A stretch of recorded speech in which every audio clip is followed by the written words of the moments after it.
చంద్రబాబు నాయుడు గారు, లోకేష్ గారు, ఒకరు రాష్ట్ర ముఖ్యమంత్రి, ఒకరు రాష్ట్ర మంత్రి.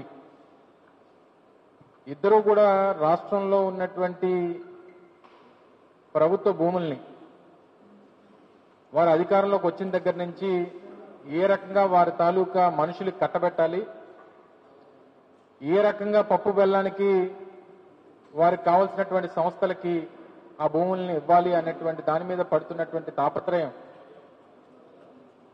వారు గత సంవత్సరం అధికారంలోకి వచ్చినటువంటి నాటి నుండి నేటికి 15 మాసాలు పూర్తవుతున్నటువంటి సందర్భంలో నేటికి కూడా అదే తాపత్రయంతో ముందుకెళ్తా ఉన్నారు. ఈ మధ్యకాలంలో మొన్న 24వ తారీఖున జరిగినటువంటి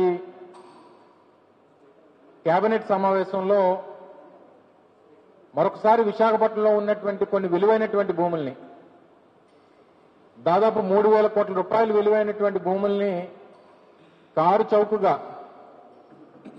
వారికి కావాల్సినటువంటి కొన్ని రియల్ ఎస్టేట్ సంస్థలకి కట్టబెట్టినటువంటి వైనాన్ని మనం చూశాం. తో పాటు ధీటుగా ఐటీ కేంద్రంగా అభివృద్ధి చేయాలనేటువంటి తాపత్రయం ఆ రోజు రాజశేఖర రెడ్డి గారు ఆలోచన చేసి,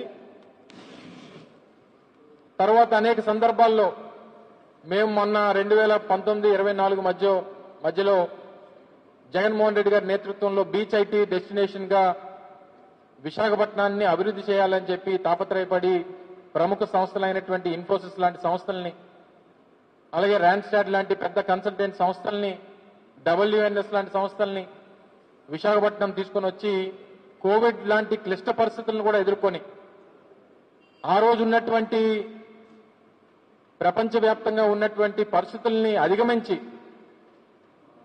అప్పటికే వర్క్ ఫ్రం హోమ్ కల్చర్ అనేటువంటిది పెద్ద ఎత్తున ప్రపంచవ్యాప్తంగా నడుస్తున్నటువంటి పరిస్థితుల్లో కూడా స్థానికంగా ఉన్నటువంటి యువతకి అందుబాటులోకి తీసుకురావాలని చెప్పి దిగ్గజ సంస్థలతో మాట్లాడి వారి తాలూకా ఆపరేషన్స్ కూడా విశాఖపట్నం కేంద్రంగా నడిపించేటువంటి కార్యక్రమాన్ని చేశాం. కానీ గడిచినటువంటి 15 మాసాలు నేను ఈ రాష్ట్రంలో ఐటీ శాఖ మంత్రిగా 21-22 మాసాలు పనిచేశాను. నేను మంత్రిగా బాధ్యతలు తీసుకున్న తర్వాత 12-13 మాసాల్లో ఇన్ఫోసిస్ సంస్థ 1000 మంది ఎంప్లాయీస్ తో విశాఖపట్నం కేంద్రంగా ఆ సంస్థని స్థాపించేటువంటి దానికి కృషి చేశాను. అలా వివిధ ప్రాంతాల్లో ఇంకా మిగిలినటువంటి సంస్థలు కూడా స్థాపించాం, అనేక ఇండస్ట్రీస్ స్థాపించాం, అనేక సంస్థలతో ఒప్పందాలు చేసుకున్నాం. ఇవన్నీ కూడా ఒక ప్రక్రియ నడిచింది. కానీ 15 మాసాలుగా విశాఖపట్నంలో ఒక్క ఉద్యోగస్తుడికైనా ఒక్క ఐటీ ఉద్యోగం అన్నా కల్పించాడా ఈ రాష్ట్ర ముఖ్యమంత్రి గాని ఆయన ముఖ్యమంత్రి గారి కొడుకు కానీ ఒకసారి చెప్పాలని చెప్పి కోరుతా ఉన్నా. ఏదో ఇప్పుడు సంవత్సరం క్రితం టీసీఎస్ వస్తుందని ఒక 6 నెలల క్రితం టీసీఎస్ కి 99 పైసలకి ఒక 20 ఎకరాలు కట్టబెట్టారు.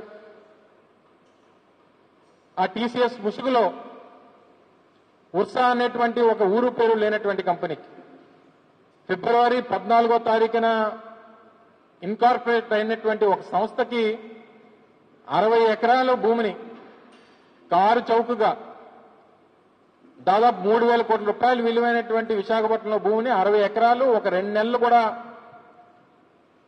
స్థాపించి 2 నెలలు కూడా అవనటువంటి ఒక కంపెనీకి 60 ఎకరాలు కట్టబెట్టారు. దానికి ఒక ఆఫీస్ లేదు, ఒక ఎంప్లాయీ లేడు,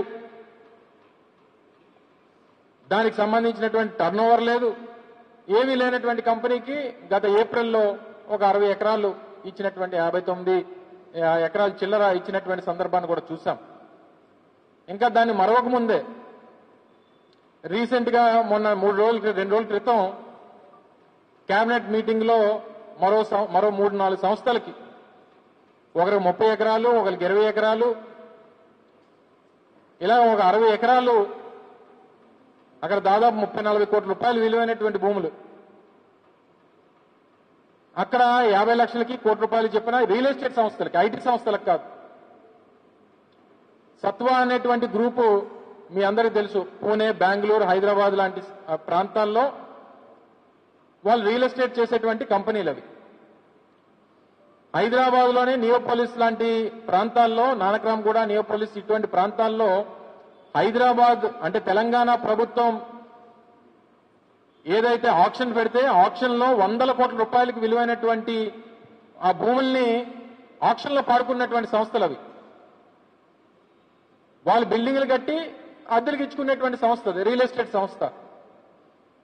అటువంటి సంస్థలకి, రియల్ ఎస్టేట్ చేసుకునేటువంటి సంస్థలకి ఏ ప్రాతిపదికన ఈ ప్రభుత్వం క్విక్ ప్రోకో లేకుండా వారి దగ్గర నుంచి లంచాలు తీసుకోకుండా ఏ రకంగా ఇచ్చిందో ఒకసారి అందరికీ అనేక రకాలైనటువంటి అనుమానాలు ఉన్నాయి. దీంట్లో డెఫినెట్ గా కిక్ బ్యాక్స్ తీసుకున్నారు.